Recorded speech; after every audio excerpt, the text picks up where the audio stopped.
Today, we are starting our probability unit, and we're going to start with something known as set theory. Now, set theory is just um, getting comfortable with a set of data. It could be anything from colors to numbers to favorite animal to pretty much anything, but it's getting comfortable with being able to sort through that data and understand what a set is and what certain probabilities are. Are they what we considered conditional? Are they causation? Are they mutually exclusive? Different parts of probabilities. We're going to start with the very foundation today. So, a couple vocabulary words. To start off with, we're going to talk about a set. Now, a set is nothing more than a collection of elements. So, for example, an element could be something from a number to a color, maybe people, food, it could be anything. So a set is just a collection of those individual items. So for example, if I wanted a set of colors, I could pick red, orange, yellow, and maybe green. So this particular set is made up of 4 elements or 4 different entries. And you'll usually see the little squiggly braces or brackets at the end. That's kind of what we use to denote a set. Um, so we have 2 different kinds of sets. We have the universal set, which is the set of all possible elements.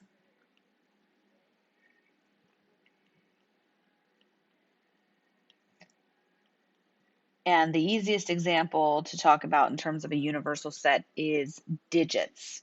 So I might name my set U for universal, and I might be asking, what's the universal set of digits? Well, every single number imaginable is going to come from a combination of the first 10. So 0, 1, 2, 3, 4, 5, 6, 7, 8, 9. Now 10, the number 10 is a combination of the elements 1 and 2. 50 is the combination of 5 and 0. So we would consider this the universal set of numbers because every single number is created from one of or a combination of these 10 physical digits. And within a set, you might have what we call a subset, which is a set of elements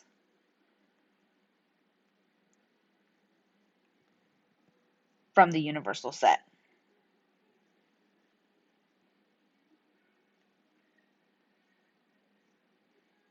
So basically what that's saying is given every single possibility, again, random numbers or colors or whatever values are within your set of data, you could have a subset, which is like a smaller group within that. So for example, if I was looking at, I might name this one set A, and I might be looking at all of the odd values. So my subset would be all my odd digits. And so looking at my universal set, all of my subset values are going to come from my universal set or my set of data. So my subset would be like the values 1, 3, 5, 7, and 9. Each one of those independently is also found in the universal set, but they are considered a subset because they're just a smaller group of data. They could be anything. I could have random numbers like 2, 5, 7, 8, 9, as long as they are identified as a subset and that they come from the universal set. That's what it means by a set of elements from the universal set. It's like I just pulled certain values out of the whole set and created a subset. So when we are looking at comparing different sets of data, it could be numbers, colors, anything. There's a couple relationships that happen. The first relationship that we look at is something known as an intersection. And the intersection are the elements. Oops, I wrote that in the wrong spot. are the elements that they share. So the elements that two sets have in common.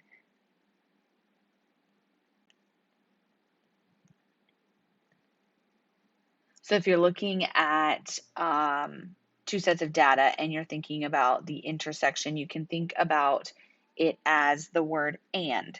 So think of the intersection as the word and. So it belongs in set 1 and in set 2. And we have a symbol for that, and that looks like an upside down U or an N, and that means the intersection. So it's in both sets. So for example, if I'm looking at set C here, it has elements 7 and 8. And if I look at set D, it contains elements 7 and 11. So I am looking for the intersection of C and D, or what is both in set C and in set D. Well, the only value that is in both set C and set D is the element 7. So that is the one element that they do share, that they do have in common. So that's what we consider our intersection. The second type of relationship that can occur in two sets of data is something known as a union.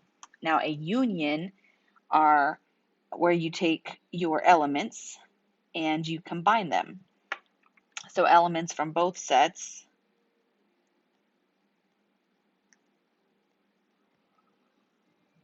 but the biggest thing is that you don't repeat your elements. So for example, if both sets contain the number 7, you would only write 1 7. So we think about this in terms of the word or. It is in set A or it is in set B. So it's kind of where you take both and you combine them to create one larger group of data. And the symbol that we use there is U, U for union. So if we look at examples, we've got two sets. Again, the same sets here. We have set C, which is 7 and 8, and we have set D, which is 7 and 11. And I would like to find the union of both of those. So basically what I'm going to do is take my data and combine it into one great big group. So 7, 8, and 11. So even though 7 was in both set C and set C and D, we're only going to write 7 once because we're not going to repeat elements. We're just saying, look, here's two sets of values or two sets of data. When they come together, these are all possible elements that you can choose from. You can either choose the digit 7, 8, or 11. And the last relationship that we have amongst two sets of data is known as the complement. Now, these are elements from the universal set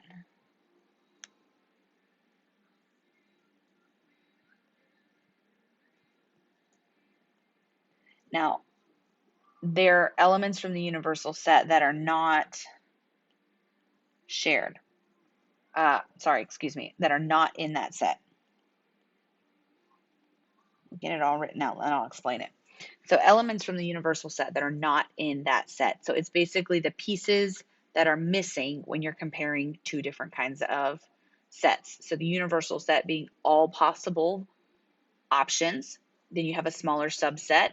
Let's say if we're looking at digits, right, 0 to 9, my subset is even numbers. Well, the complement is saying, okay, if I'm looking at even numbers and I'm looking at all possible values, what is in my universal set that's not an even number? That's what we consider a complement. So the word that we're looking for here is not. And we have two different ways of writing that. Usually we will see it with the apostrophe. So a set with the little apostrophe, or you could see it a set with that line across the bar across the top. So if we're looking at these examples here, my universal set, again, because it comes with a U, is 0, 1, 2, 3, 4, 5, 6, 7, 8, 9. So those are all possible values of this set. The current subset is set A. and it contains the values 2, 5, 7, 8, and 9. And we are looking for the complement, because it's got that apostrophe, of set A. So what we're saying is what values are in the universal set, green, that are not contained in subset A, red. So if I'm looking at these, 0 is not in subset A, neither is the value 1. 2 is, so I'm going to skip it, 3, 4, 6, and that's it. So 0, 1, 3, 4, and 6 are the values that are not included in A, but are in the entire universal set.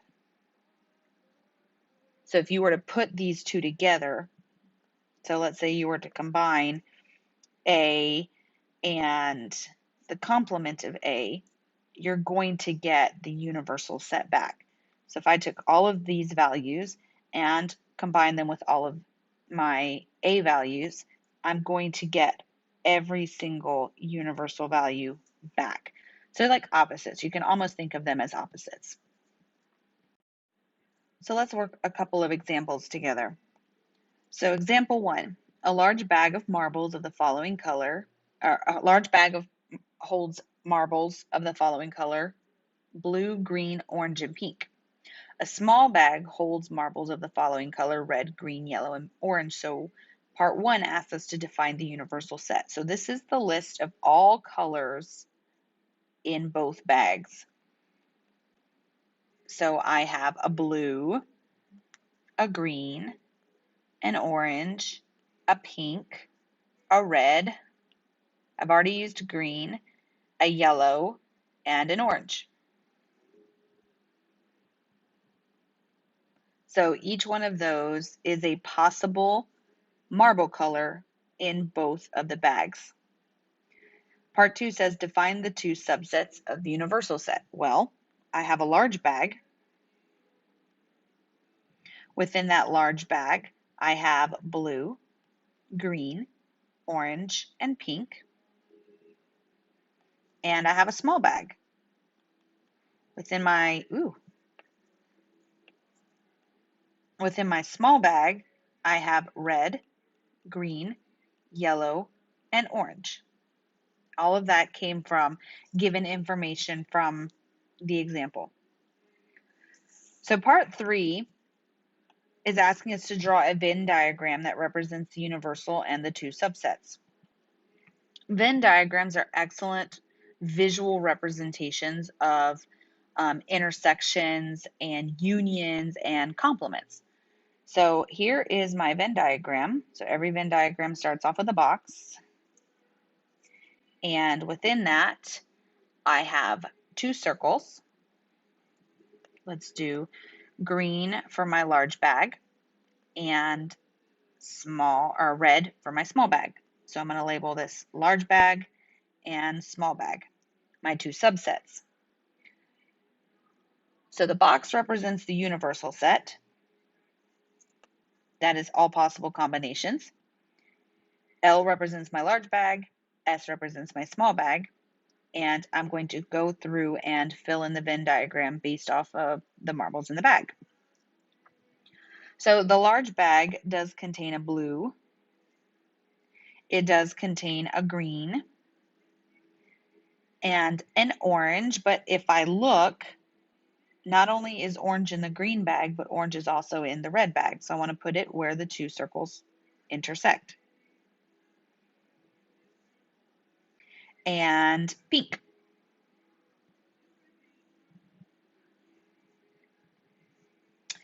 So if I go to my small bag, I have a red, a green. So I wrote green in the large bag. Oops. But I need to make sure that that one also goes in the intersection because it is in both the large and the small. And I have a yellow and an orange, which is already in the intersection. So I have two marble colors that are in both bags, orange and green. So they're in both circles, so that intersection. And then the large bag only contains blue and pink, and the small bag only contains red and yellow. Both bags have an orange and a green. So the Venn diagram represents that.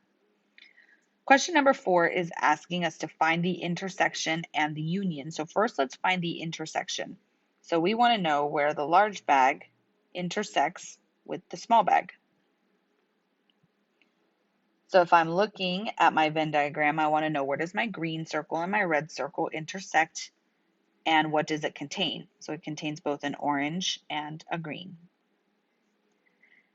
The union is all of my large bag and all of my small bag together.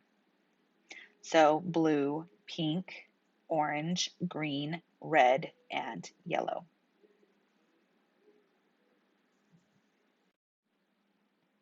Let's do another one together. So suppose a universal set contains all the single-digit positive whole numbers. So that's important information right there. Two subsets are created from the universal set: a set of all evens, numbers, E, and a set of multiples of 3, M. So defining the universal set. Again, the universal set represents any value that can be a single-digit positive whole number. So I'm going to let you represent my universal set. Now, I usually include 0 as a whole positive number, but 0 is neither positive or negative, so some people choose to include it, some people don't. I am going to include it. So 0, 1, 2, 3, 4, 5, 6, 7, 8, and 9. These are all the single-digit positive whole numbers. So we are asked to define the two subsets. So they did give us the names for those. So E is going to represent my evens, which is 0, 2, 4, 6, 8.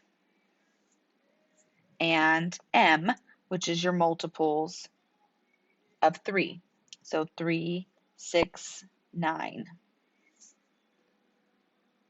So for question number 7, we're asked to draw a Venn diagram.